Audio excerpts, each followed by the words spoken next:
RBSC Hindi ज्ञान के इस भाग में आप सभी का बहुत बहुत स्वागत है। कक्षा 12 अनिवार्य हिंदी के अंतर्गत हम कवि सूरदास की व्याख्याओं का अध्ययन कर रहे थे। आज शेष रही व्याख्याओं का अध्ययन करेंगे। यदि आपने अभी तक हमारे चैनल को लाइक और सब्सक्राइब नहीं किया है तो अतिशीघ्र लाइक और सब्सक्राइब कर लें। चलिए व्याख्याओं का अध्ययन करते हैं। निर्गुण कौन देश को बासी, मधुकर हंसी समुझाए, सौह दे बूझती सांच ना हंसी। देखिए, इसमें प्रसंग में कह सकते हैं कि प्रस्तुत काव्यांश के माध्यम से कवि ने गोपियों के माध्यम से निर्गुण का खंडन और सगुण के मंडन को स्थापित करने का प्रयास किया है कि उद्धव द्वारा निर्गुण ब्रह्म का उपदेश देने पर गोपियां निर्गुण ब्रह्म के संबंध में उद्धव से कहती हैं कि हे उद्धव, तुम्हारा निर्गुण ब्रह्म भला किस देश का निवासी है। कि हे उद्धव, हंसी समुझाए सौह दे बूझती। सौह दे बूझती अर्थात शपथ देकर पूछना।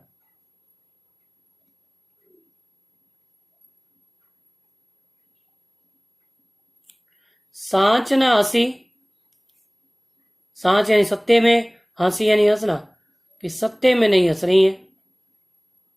गोपियां उद्धव से कहती हैं कि हे उद्धव, हमें इस निर्गुण ब्रह्म के बारे में समझाओ।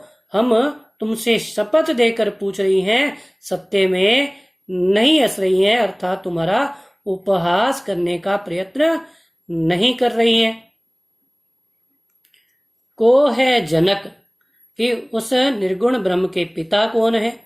जननी को कहियत, उसकी माता कौन है। कौन नारी, उसकी पत्नी कौन है। को दासी, और उसकी सेविका कौन है। कैसो वर्ण, कि उसका रंग कैसा है। वेश है कैसो, वह कैसी वेशभूषा धारण करता है। के ही रस के अभिलाषी, और उसे किस रस की अभिलाषा अथवा इच्छा है। पावेगो पुनि कियो आपनो जोरे, कहेगो गांसी। गांसी का अर्थ होता है असत्य। कि हे उद्धव, यदि कोई असत्य कहेगा अथवा तुम असत्य कहोगे तो इस बात का तुम्हें भली भांति ज्ञान है कि जो जैसा कर्म करता है उसी के अनुसार उसे फल प्राप्त होता है, अर्थात तुम्हारे असत्य कहने का फल भी तुम्हें ही प्राप्त होगा। सुनत मौन हवै रहियो ठगियो सो। सुनत यानी सुनकर, मौन यानी शांत, हवै यानी हो गया, रहियो ठगियो सो यानी कि आश्चर्यचकित होना।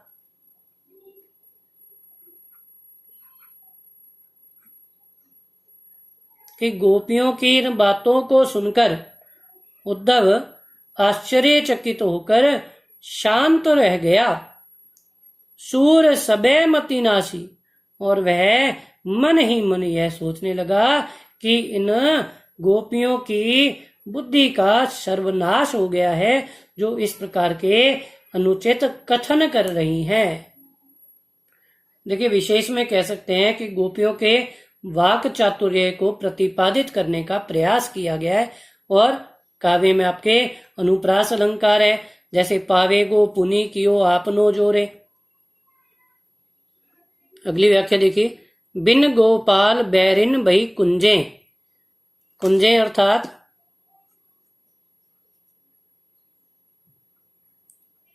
लताओं से सघन क्षेत्र। देखिए, प्रस्तुत काव्यांश में गोपियों की विरहानुभूति का चित्रण किया गया। गोपियां उद्धव से कहती हैं कि हे उद्धव, श्री कृष्ण के वियोग में अब लताओं से सघन क्षेत्र भी हमारे वैरी हो गए हैं, अर्थात दुश्मन हो गए हैं। तब ये लता लगती अति शीतल, कि श्री कृष्ण के संयोग की अवस्था में ये लताएं हमें अत्यधिक सुख प्रदान कर रही थी, शीतलता से युक्त थी। अब भाई विषम ज्वाल की पुंजे, कि अब ये लताएं भी, ज्वाल अर्थात अग्नि, पुंजे अर्थात लपटें, कि अब ये लताएं भी हमें अग्नि की लपटों के समान कष्टकारी लग रही हैं। वृथा बहती जमुना खग बोलत, वृथा कमल फूले अली गूंजे, कि श्री कृष्ण के वियोग की अवस्था में यमुना का बहना, पक्षियों का बोलना, कमल के पुष्पों का पल्लवित होना और भ्रमरों का गुंजार करना हमें व्यर्थ प्रतीत हो रहा है। पवन पानी घनसार, पवन अर्थात वायु, पानी अर्थात जल, घनसार अर्थात कपूर, संजीवनी अर्थात अमृत के समान, दधीसूत अर्थात चंद्रमा, किरण अर्थात किरणें, भानु अर्थात सूर्य, बही अर्थात हो गई, भुंजे अर्थात तप्त।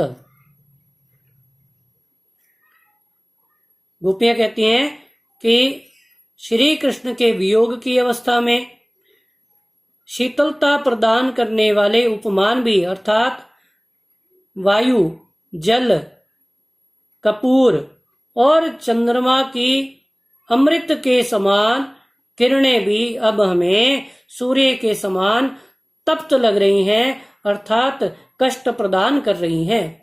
ए उद्धव कहियो माधव सो, कि हे उद्धव श्री कृष्ण से कहना, माधव अर्थात श्री कृष्ण।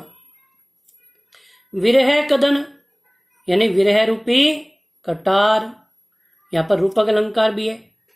करी मारत लूंजे, उद्धव श्री कृष्ण से कहना कि तुम्हारी विरह रूपी ये कटार अब हमें मार कर ही छोड़ेगी। सूरदास प्रभु को मग जोवत, अखियां भई बरण जो गुंजे, के हे उद्धव श्री कृष्ण के आगमन के मार्ग को निहारते निहारते, जोवत यानी देखना, मग यानी रास्ता, श्री कृष्ण के आगमन के मार्ग को निहारते निहारते अब हमारी आंखें भी गुंजा नामक पुष्प के समान, वर्ण अर्थात लाल रंग की, गुंजा नामक पुष्प के समान लाल रंग की हो गई हैं, अर्थात ये भी हमें कष्ट प्रदान कर रही हैं। इस प्रकार कवि ने गोपियों की विरहानुभूति का चित्रण किया है। देखिए यहाँ आपका रूपक अलंकार है, इसमें आपके अनुप्रास अलंकार का प्रयोग हुआ है और साथ ही साथ कवि सूरदास की भाषा ब्रज भाषा का प्रयोग काव्य में देखने को मिलता है। आशा करता हूं व्याख्याएं भली भांति समझ में आई होंगी। धन्यवाद।